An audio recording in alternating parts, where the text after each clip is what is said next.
Welcome to Abhinav Bharat. నేను Arvind. Quantum technology జీవశాస్త్రాల కలయికతో వైద్య రంగంలో అద్భుతాలను సృష్టించేందుకు ఆంధ్రప్రదేశ్ రాష్ట్ర ప్రభుత్వం మరో చారిత్రక అడుగు వేసింది. క్వాంటమ్ బయో ఫౌండరీతో భవిష్యత్తులో వైద్య విజ్ఞాన శాస్త్రానికి అమరావతి కొత్త కేంద్రంగా మారబోతుందని ప్రభుత్వాలు చెప్తున్నాయి. అయితే ఏమిటి ఈ క్వాంటమ్ బయో ఫౌండరీ, ఎలా మారబోతుంది మన ఆరోగ్య భవిష్యత్తు అనేటువంటి విషయాలను ఈ వీడియో ద్వారా తెలుసుకునే ప్రయత్నం చేద్దాం. క్వాంటమ్ టెక్నాలజీ జీవశాస్త్రాలను అనుసంధానిస్తూ వైద్య రంగంలో అద్భుతాలను సృష్టించే దిశగా రాష్ట్ర ప్రభుత్వం కీలక ముందడుగు వేసింది. క్వాంటమ్ బయో ఫౌండరీని ఏర్పాటు చేయాలని ప్రభుత్వం నిర్ణయించింది. అయితే ఇప్పటికే అమరావతిలో ఏర్పాటు చేస్తున్న క్వాంటమ్ వ్యాలీ పరిధిలోకి దీన్ని తెచ్చింది. మనం ఆల్రెడీ తెలుసు, అమరావతిలో క్వాంటమ్ వ్యాలీ భవనం అయితే నిర్మాణం జరుగుతుంది. దాని పరిధిలోకే ఈ క్వాంటమ్ బయో ఫౌండరీని తెస్తున్నట్టుగా చెప్తున్నారు. క్వాంటమ్ టెక్నాలజీ బయాలజీ కలయికతో సరికొత్త విప్లవానికి రాజధాని అమరావతి కేంద్రంగా కానుందని ప్రకటనలో తెలిపారు. భవిష్యత్తులో జీవ విజ్ఞాన శాస్త్రంలో ఎదురయ్యే క్లిష్టమైన సవాళ్లకు పరిష్కారాలు కనుగొనడమే ఈ ఫౌండరీ యొక్క ప్రధాన లక్ష్యం అని చెప్తున్నారు. అయితే ఈ బయో ఫౌండరీ యొక్క ప్రత్యేకతలు చూసుకుంటే, సాధారణ కంప్యూటర్ల ద్వారా పరిశోధనలకు ఏళ్ల సమయం పట్టే అంశాలను అసాధ్యమైన ఆవిష్కరణలను క్వాంటమ్ కంప్యూటింగ్ శక్తితో సులభతరం చేయడమే ఈ బయో ఫౌండరీ యొక్క ప్రత్యేకత. దీని ద్వారా మొండి వ్యాధులను నయం చేసే సరికొత్త ఔషధాల రూపకల్పన, ఎంజైమ్ ఇంజనీరింగ్, అత్యాధునిక చికిత్స విధానాలు, ఆధునిక వైద్య పరికరాల తయారీ వంటి రంగాల్లో పరిశోధనలు జరగనున్నాయి. అమరావతిలో ఏర్పాటు కానున్న ఈ ప్రతిష్టాత్మక ప్రాజెక్టులో TCS, IBM, CSIR, IIT Delhi, CVJ centre లాంటి ఏఐ వంటి ప్రపంచ స్థాయి టెక్నాలజీ పరిశోధన సంస్థలు భాగస్వాములుగా ఉన్నాయి.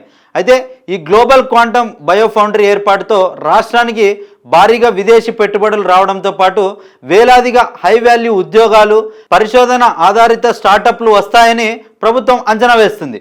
క్వాంటమ్ కంప్యూటింగ్ మౌలిక సౌకర్యాల కల్పనతో స్టార్టప్లకు విస్తృత అవకాశాలు లభిస్తాయని ప్రభుత్వాలు అంచనా వేస్తున్నాయి. హెల్త్ కేర్, బయోటెక్, డీప్టెక్ స్టార్టప్లకు అమరావతి ప్రధాన కేంద్రంగా మారనుందని ప్రభుత్వం తెలిపింది. అయితే ఇప్పటిదాకా అమరావతిలో ఏదైతే నిర్మాణం చేస్తున్నారో క్వాంటమ్ వ్యాలీ, ఇప్పటిదాకా ఏమేం పనులు జరిగాయి అనేటువంటి విషయాలను చూసుకుంటే, 2025 మేలో ముఖ్యమంత్రి చంద్రబాబు ప్రకటించిన అమరావతి క్వాంటమ్ వ్యాలీ ఆలోచన కేవలం 9 నెలల వ్యవధిలోనే శరవేగంగా కార్యరూపం దాల్చడం విశేషమని ప్రభుత్వాలు చెప్తున్నాయి. అయితే ఇప్పటికే దేశంలోనే తొలిసారిగా క్వాంటమ్ పాలసీని అమలు చేసిన రాష్ట్రంగా ఆంధ్రప్రదేశ్ నిలిచింది.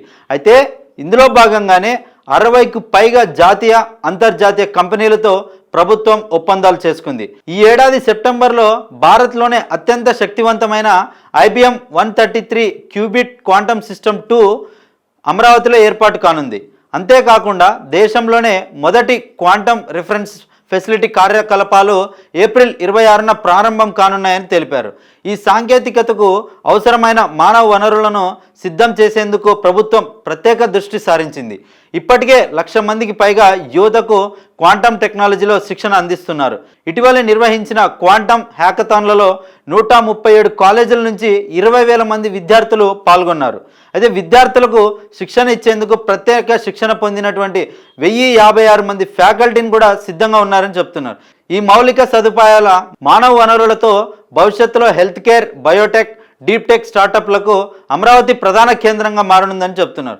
అమరావతిలో రూపుదిద్దుకుంటున్న క్వాంటమ్ బయో ఫౌండరీతో అత్యాధునిక చికిత్సలు, హై వాల్యూ ఉద్యోగాలు, గ్లోబల్ స్టార్టప్స్ అన్నింటికీ కొత్త దారి తెరుచుకుందనేసి చెప్తున్నారు. అయితే ఆంధ్రప్రదేశ్ కూటమి ప్రభుత్వం నిరుద్యోగులపై ఎంత దృష్టి పెట్టింది అనేటువంటిది మీరు కామెంట్ రూపంలో తెలియజేయండి. Thank you.